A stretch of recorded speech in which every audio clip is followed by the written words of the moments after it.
Hey there, today I'm bringing you my conversation with John Borthwick.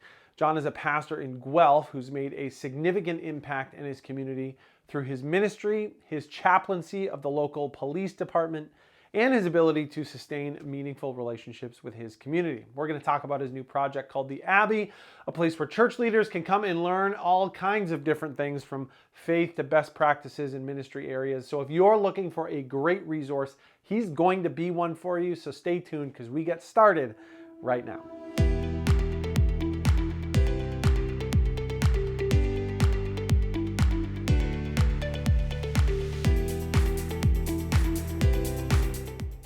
Hey there, welcome back. My name is Mike. I'm a church helper, and my goal is to help your church make every decision on purpose. Now, before we get into our interview with John, I'd just like to give you that friendly reminder that you can catch this episode on Spotify, Apple Podcasts, or on YouTube. You can follow us on social, and what we'd really love is for you to join our email list. We send out one email a week with some practical ministry tips and some encouragement. The people that get those emails really like getting them. I think you would like them too. So all those links are linked to this episode down below, and make sure you subscribe to the podcast or our YouTube channel and leave us a comment so we know what you're thinking. Today, my guest is John Borthwick. John has been the minister at St. Andrew's Guelph for 17 years, and if you asked him about his ministry, he'd probably just tell you that he feels called to be in the places that he believes Jesus would be found today. His new project, the Abbey, has already started shaping how churches look at hybrid ministries and other types of things in the ministry field. He's really in tune with what's going on today. A really amazing guy, loves his people, loves his ministry, and I think you're gonna love this conversation. So let's get into it right now. Hey John, thanks so much for joining me today. Appreciate it. It's awesome to be with you, Mike. Good to see you a lot. Love the church helper. Thank you for all you're doing. Thanks. Okay, so this morning, I just wanted to talk to you really quick about the Abbey, this sort of new passion project that you've started. Why don't you just give me a quick overview of sort of what it is, what its purpose is, and sort of how it came about? Yeah, so amazingly enough, it started in my head, this idea of the Abbey, the concept of it, many years ago. And it wasn't until the pandemic came along that I saw a way of actually making it happen. The original thinking was like thinking through all the logistics of having people in a building, what space, do you have to feed them? All these kinds of things was swirling through my head. And then the pandemic came along and I thought, what about a virtual space? And then a lot of stuff I've been reading just kept sort of reinforcing this idea that we can do things in a virtual space that can sometimes be more efficient. People might be engaged with it. They don't have to travel. They don't have to do all these different things. And so really the Abbey is a space where I'm hoping to create a space for church leaders to have an opportunity to learn something sometimes, opportunity to care for themselves, a little bit of stuff around self-care, and all within that sort of making some connections.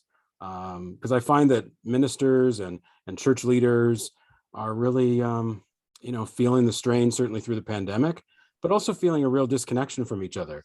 And it's gotten worse during the pandemic, I think. And so this might be a way of connecting people from across the country, or, just from the comfort of your own home, going on and connecting in a variety of different ways in which we hope to create over the next little while.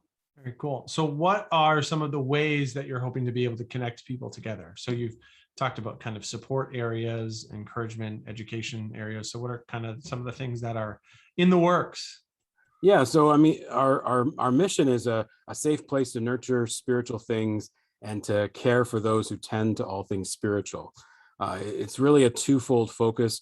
We're really focusing in on right now, how do we tend and care for those who are tending to spiritual things.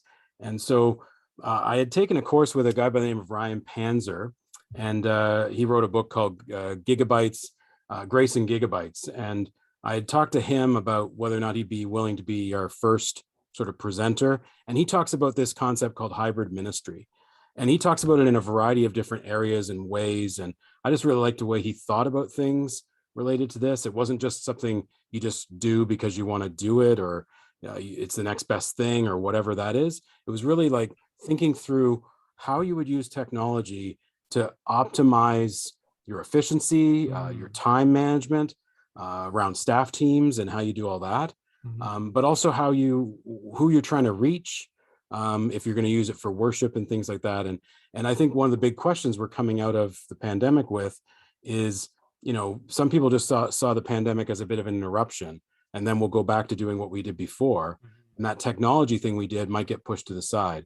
And so this conversation that we're hoping to have in October will really be talking to people about why you want to keep something and how you want to do that. And do you want to keep it the same, or do you want to think through ways that you could really engage and optimize that virtual ministry you might have in a whole new way, and have that conversation around that.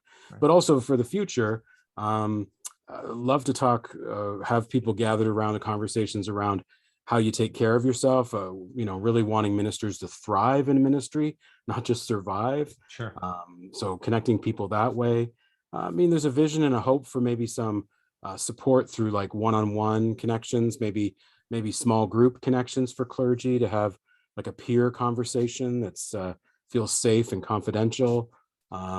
Just a variety of different ways in which we can try and support those who tend to those spiritual things, because I think they really need that support as they do their ministry, and we want them to thrive and not just crawl to get to retirement or leave the professional entirely because they're just feeling so overwhelmed. Yeah, and it's certainly been a season where that can happen.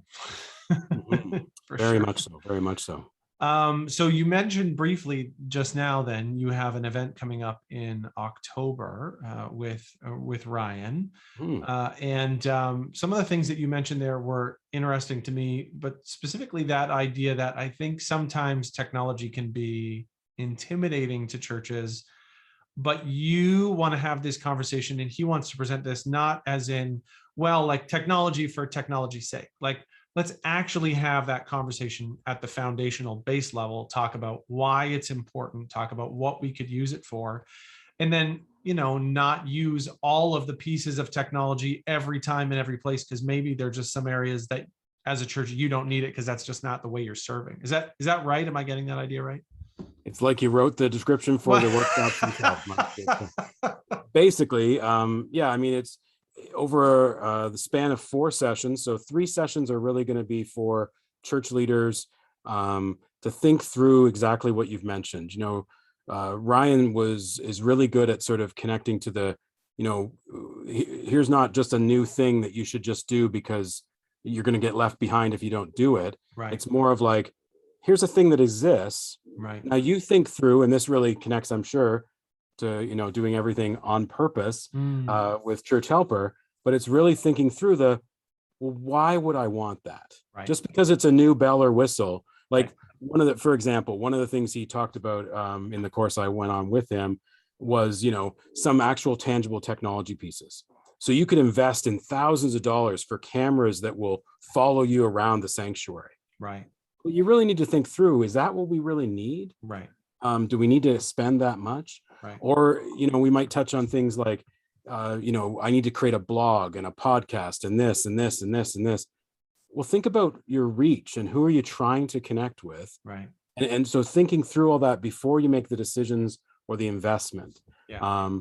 And thinking about this hybrid ministry thing, maybe you discovered through the pandemic that working as a staff, you were actually kind of more efficient, like a staff meeting didn't seem as necessary in the future. Right. Or you could do these you found efficiencies in some pieces of technology where you could share information much better than having to walk down the hall and give someone a piece of paper and then someone else takes a piece of paper. It's like becoming kind of paperless and not needing all that. Right. Because there's a technological tool that will help you do that.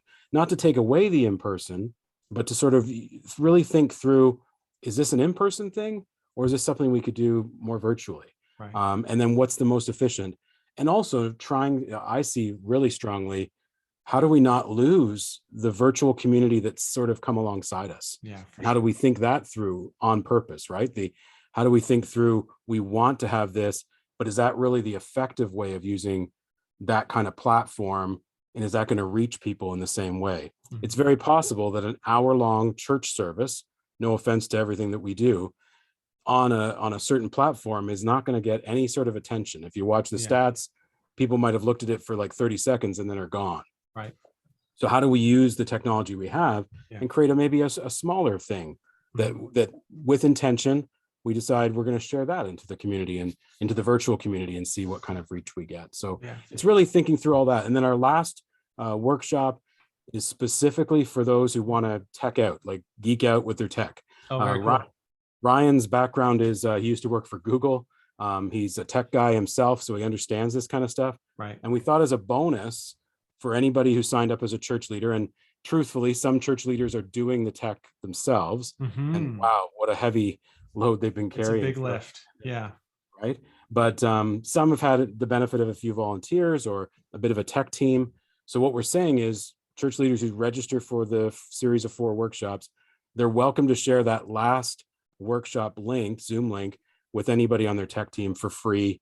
They can join us for that conversation. They can ask questions about whatever. I don't understand all this stuff. So like technical things, and Ryan probably can answer them and say, yeah, you might be better getting this piece of equipment or hooking these things together. So it'll be really like a geek out on our last session as a gift to all those people who've worked so hard throughout the pandemic in our churches. And we couldn't have done what we have been able to do. Many churches have been able to do without those great volunteers. Yeah, that sounds awesome. It sounds like it's going to be great. I personally, I love not just the approach of like the nerdiness, but also like, let's understand why we get there before we get to sort of all the little pieces and parts, right? So that's very cool. I think that helps people to sort of understand why you're doing the things that you're doing, right? When you can start at it from that direction, then it's easy for everybody to say, well, this is why we've chosen this piece of technology. These are the 3 things that it does.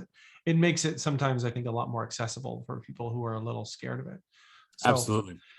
So how can people sign up? Where can they find you? Where can they find the Abbey? Where can they search for that stuff?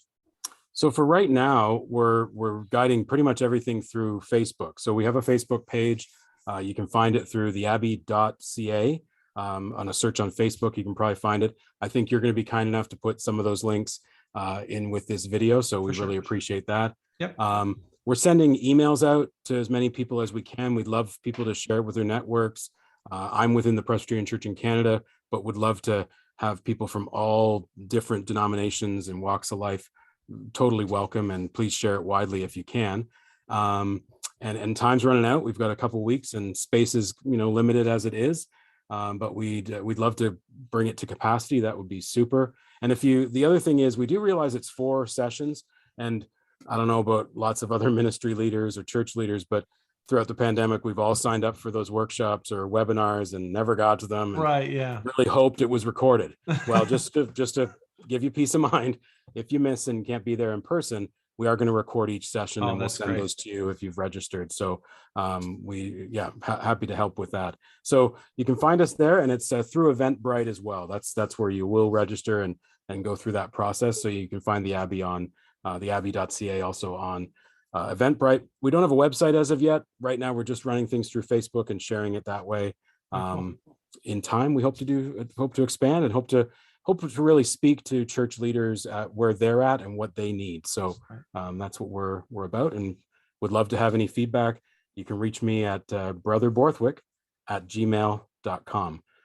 That's my little connection point for the Abbey. I'll make sure I put that in there too. John, thanks for spending a few minutes today just talking about the Abbey, and I'm excited about this workshop. So it should be a lot of fun. Appreciate it, Mike, and thanks for everything you're doing with Church Helper. Okay, we'll talk to you soon. Take care.